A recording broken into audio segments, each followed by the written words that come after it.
Assalamualaikum warahmatullahi wabarakatuh.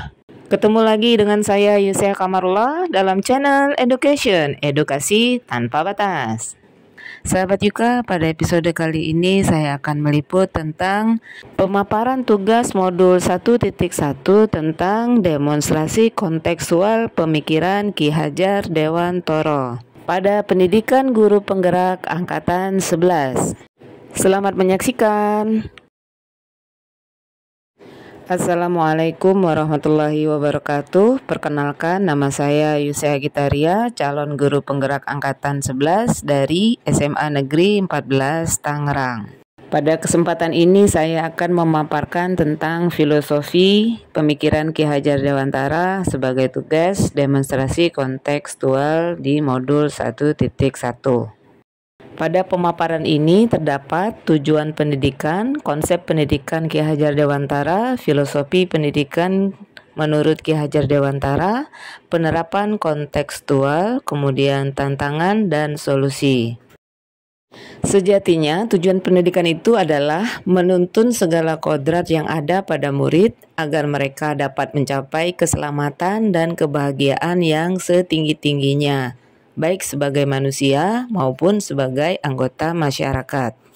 Seperti yang tertuang pada semboyan Ki Hajar Dewantara Bapak Pendidikan Indonesia, yaitu ing ngarso sung tolodo ing madya mangun karso tut uri handayani.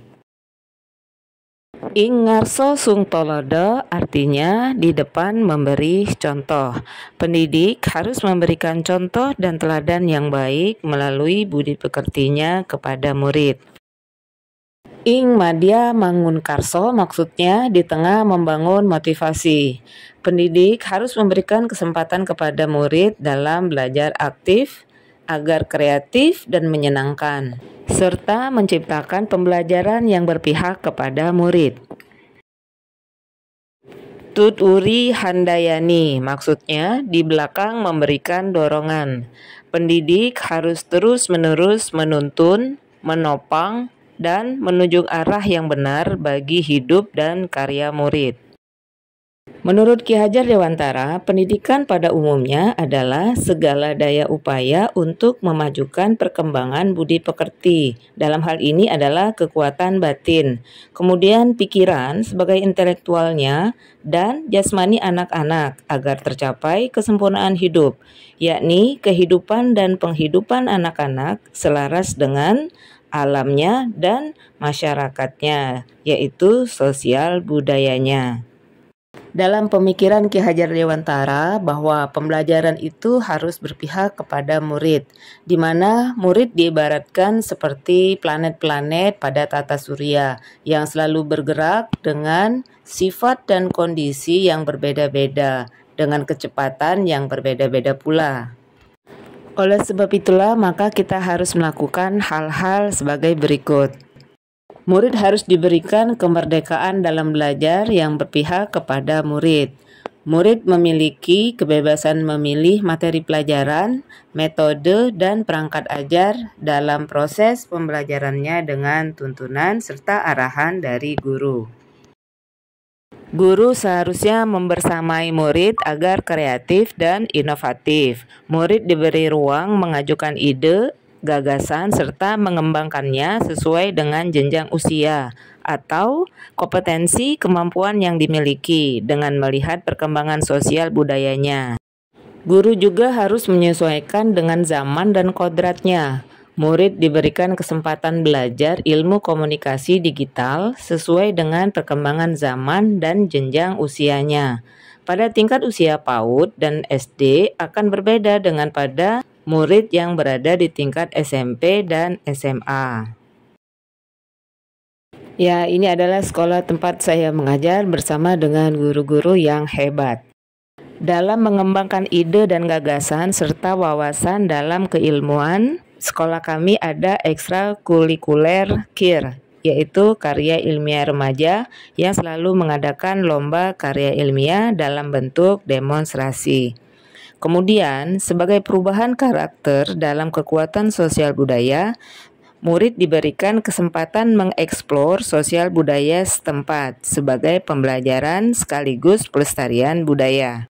Penguatan dalam bidang spiritual dilakukan seperti pembacaan Al-Quran yang dipimpin oleh murid secara bergantian, sholat zuhur berjamaah setiap hari, serta sholat duha bersama pada hari Jumat. Sekolah kami juga selalu mengundang militer, dalam hal ini Rindam, pada setahun sekali dalam memberikan pengalaman belajar yang berbeda untuk penguatan disiplin dan adab keseharian murid. Dalam pelaksanaan tentunya pasti ada tantangan yang dihadapi. Ada tantangan yang berasal dari murid, dari pendidik, dari orang tua. Dari murid, masih rendahnya motivasi yang dimiliki oleh murid, serta kebanyakan murid masih belum terbiasa dengan pembiasaan yang sudah diprogramkan oleh sekolah. Tantangan yang berasal dari guru adalah masih adanya pendidik yang mengajar dengan metode teacher center, sehingga pembelajaran belum sepenuhnya berpihak kepada murid. Sementara itu, tantangan yang berasal dari orang tua, kebanyakan orang tua tidak mengawasi perkembangan karakter anak-anaknya di rumah. Solusinya adalah guru harus menemukan metode pembelajaran yang tepat untuk murid agar ia tertarik dan tidak membosankan. Sekolah harus konsisten dengan programnya yang menjadi pembiasaan bagi murid, agar murid pun lama-kelamaan terbiasa dan tidak menjadikan itu suatu beban. Selanjutnya, guru sebaiknya berdiskusi dengan guru lain atau berkolaborasi sehingga metode pembelajaran semakin berkembang dan variatif. Pihak sekolah harus bekerja sama dengan orang tua dalam memantau perkembangan psikologis anak-anaknya di rumah sebagai penguatan karakter.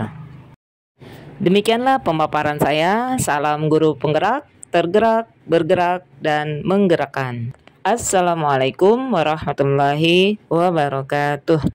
Demikianlah liputan saya kali ini. Terima kasih. Jangan lupa subscribe, like, dan komennya ya.